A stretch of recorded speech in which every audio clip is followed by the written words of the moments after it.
दोस्तों, राधे राधे। आज है सैटरडे मॉर्निंग और आप सभी का शनिवार की सुबह सुबह में स्वागत है। आज मैं बना रही हूँ काली दाल, क्योंकि आज शनिवार है तो काली दाल बनाना, काले कपड़े पहनना अच्छा होता है।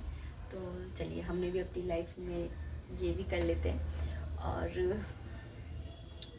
यहाँ पर ना दाल चढ़ा दी है। वैसे तो सब दालों में नहीं, लेकिन उड़द की दाल में तो बहुत इम्पोर्टेंट है कि इसके झाग निकाले जाएं, क्योंकि इसके झाग से ना कहते हैं कि अगर इसके झागों को ना निकालो और ऐसी दालों ना लो ना, तो हमारे जितने भी जॉइंट्स होते हैं ना, घुटने वगैरह, इनमें पेन होने लग जाता है, दर्द होने लग जाता है। देखते हैं ना कि किसी उम्र के साथ में घुटनों में दर्द होना शुरू हो जाता है।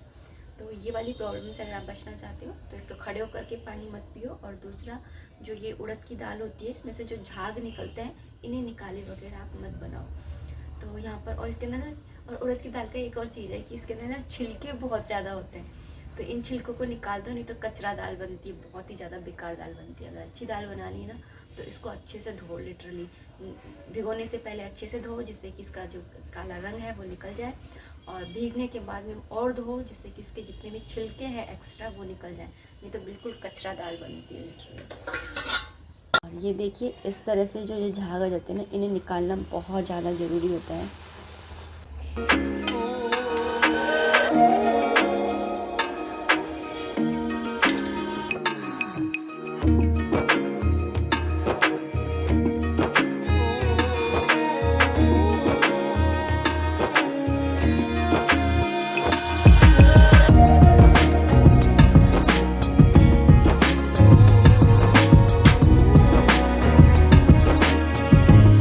हाय कर दो, हाय कर दो।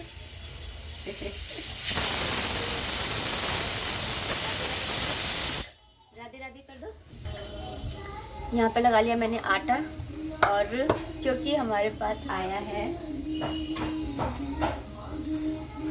बाजरे का आटा, तो विंटर स्पेशल बाजरे की रोटी बनाना तो बनता ही है अपने लड्डू गोपाल जी के लिए। तो थोड़ा सा आटा लगा रही हूँ, क्योंकि आप सबको पता ही है कि कोई भी नहीं खाता है, सिर्फ कृषि और मैं ही खाते हैं। हर्षित के पापा एक आध खा लेते हैं, हर्षित तो बिल्कुल नहीं खाता।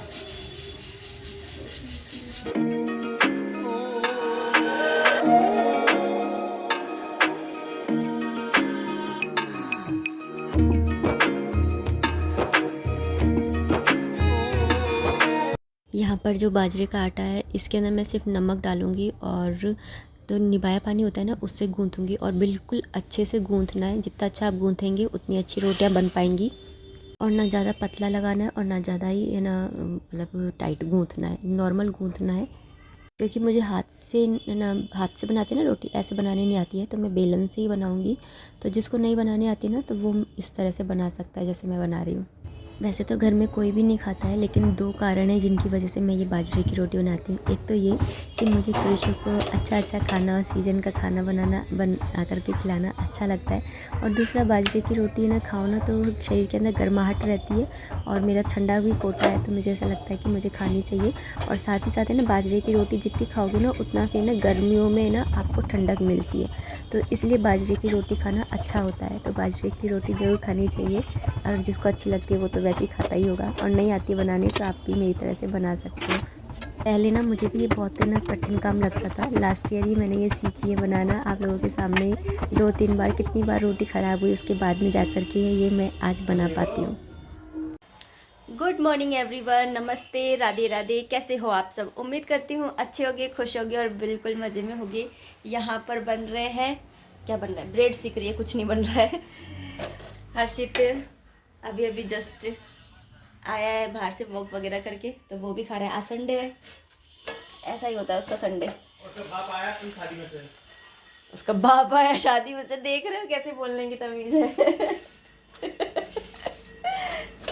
और हर्षित के पापा भी है ना, कल गए थे वहाँ पे शादी में, फिरोजाबाद शादी में, है ना।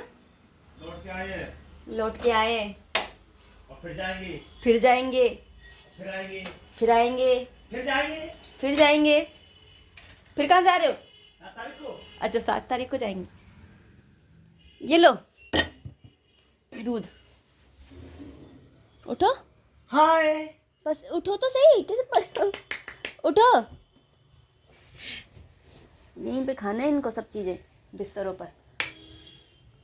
और सब भर भर के कमेंट करना कि बिस्तरों पे बैठ करके नहीं खाते हैं। मजा आता है खाने से, मजे आते हैं। भर भर के कमेंट करना, इनकी बुराइयां भर भर के करना, जिससे ये बिस्तरों पे बैठ करके खाना छोड़ दें। बुराई के करवाई जा रही है, बुराई के करवा रही है। अरे राम कैसी है ये कलमाही। तभी तो छोड़ोगे ना, नहीं आप ऐसे छोड़ नहीं रहे हो, ऐसे तो आप बिस्तर खाना में तो ये छोड़ दे, बिस्तर नहीं छोड़ेंगे। मेरे को छोड़ देंगे लेकिन बिस्तर नहीं छोड़ेंगे। चलो यहाँ पर मेरे सेक लेती हूँ एक हाथ से, तो फिर सीखेंगे नहीं, गैस ज़्यादा लगेगी। सीख तो जाएंगे लेकिन गैस ज़्यादा लगेगी। जल्दी जल्दी से सेक लेती हूँ, फिर उसके बाद में मिलते हैं। वो कहावत तो आपने सुनी ही होगी कि हर चीज़ समय पर ही होती है, मतलब समय से पहले कुछ नहीं मिलता है, इसलिए सही समय का इंतज़ार करना चाहिए। इसी बात को मैं स्पिरिचुअली कहूँ तो भगवान श्री कृष्ण भी कहते हैं कि जब तक इंसान किसी चीज़ के लायक नहीं हो जाता, उसे वो चीज़ नहीं मिलती है।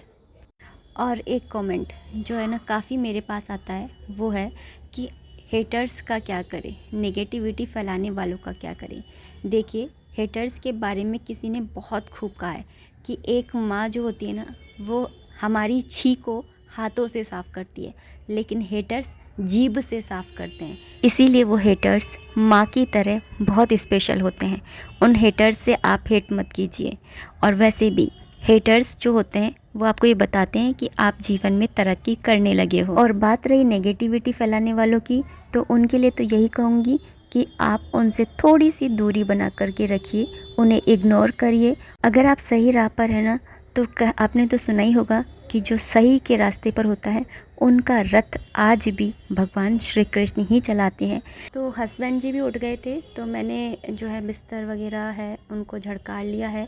रोज़ ही झड़कारती हूँ, ऐसे नहीं कि बस सही कर दिया, सही नहीं, उनको फटकारती हूँ अच्छे से और बेड को अच्छे से लगा देती हूँ। एक बार बेड लगा देती हूँ तो मुझे थोड़ा अच्छा लगता है, अपने मन में थोड़ी सी, मतलब सामान, मेरा घर ना सजा हुआ हो या ना हो, लेकिन सामान अगर ऑर्गेनाइज रहता है ना, जगह पे रखा हुआ होता है, तो मुझे काफ़ी अच्छा लगता है। और मुझे ना अंदर से, मतलब अंदर ही जो शांति होती है ना, वो मुझे मिलती है।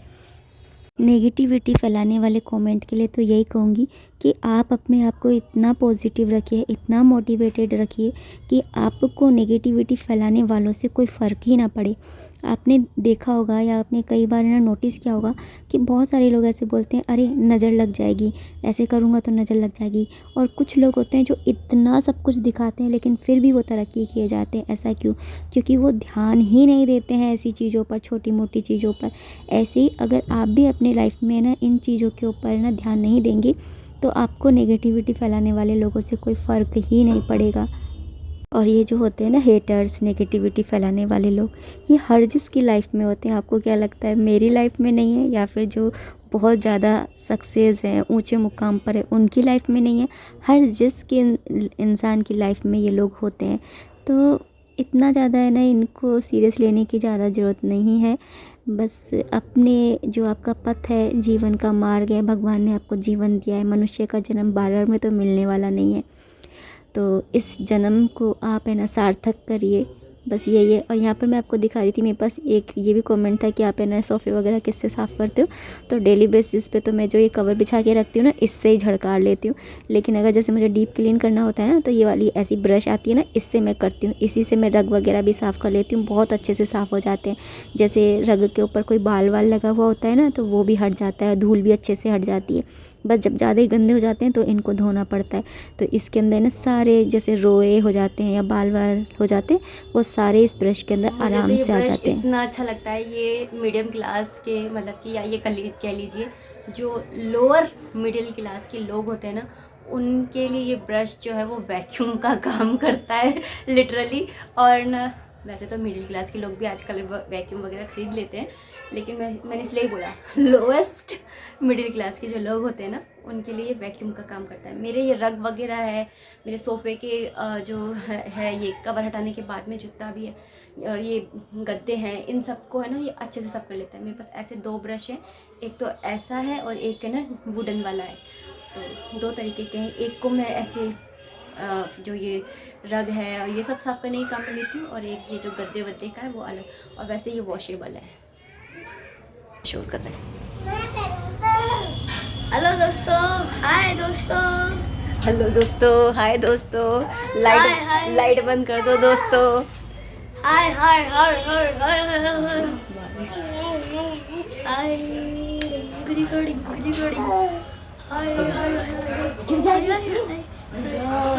देखो कपड़े सुखा रहा है, देखो वो कपड़े सुखा रहा है। हाय हमारी एक औलाद कपड़े सुखा रही है, छोटी वाली। अरे बस कर। एक ऐसी जगह होती है जहाँ पर कपड़ों का ढेर पटका ही रहता है। कल ही मैंने ये पूरा साफ़ किया था एरिया, और मतलब साफ़ है लेकिन कपड़े ज़रूर पड़े रहेंगे। अभी सूख गए थे, एक्चुअली ये तो मेरी गलती है, सूख गए थे। मैं यहाँ कर ला करके पटक देती हूँ, फिर मैं सोचती हूँ कि पहले मैं जो काम इम्पोर्टेंट है वो कर लेती हूँ, फिर उसके बाद में इनको शाम के टाइम में या जैसे जैसे टाइम मिलेगा तब कर लूँगी फोल्ड। अभी धूप में से तो आगे रंग वंग नहीं उड़ेगा, ये सब सोच करके इनको यहाँ पे पटक देती हूँ। तो ऐसा कौन कौन करता है बताना, या फिर आते ही फोल्ड कर देते हो, ये भी बताना। तो चलिए अब इस वीडियो को भी इतना ही रखते हैं। उम्मीद करती हूँ वीडियो पसंद की आई होगी। अगर आई है तो प्लीज़ लाइक कर दीजिएगा, और कोई भी कमेंट है, कोई भी सजेशन है तो आप कमेंट बॉक्स के थ्रू मुझे कर सकते हैं। मिलते हैं नेक्स्ट वीडियो में, तब तक आप अपना खूब सारा ध्यान रखिए, खुश रहिए, कीप एंजॉयिंग। जय माता दी, राधे राधे, हरे कृष्णा।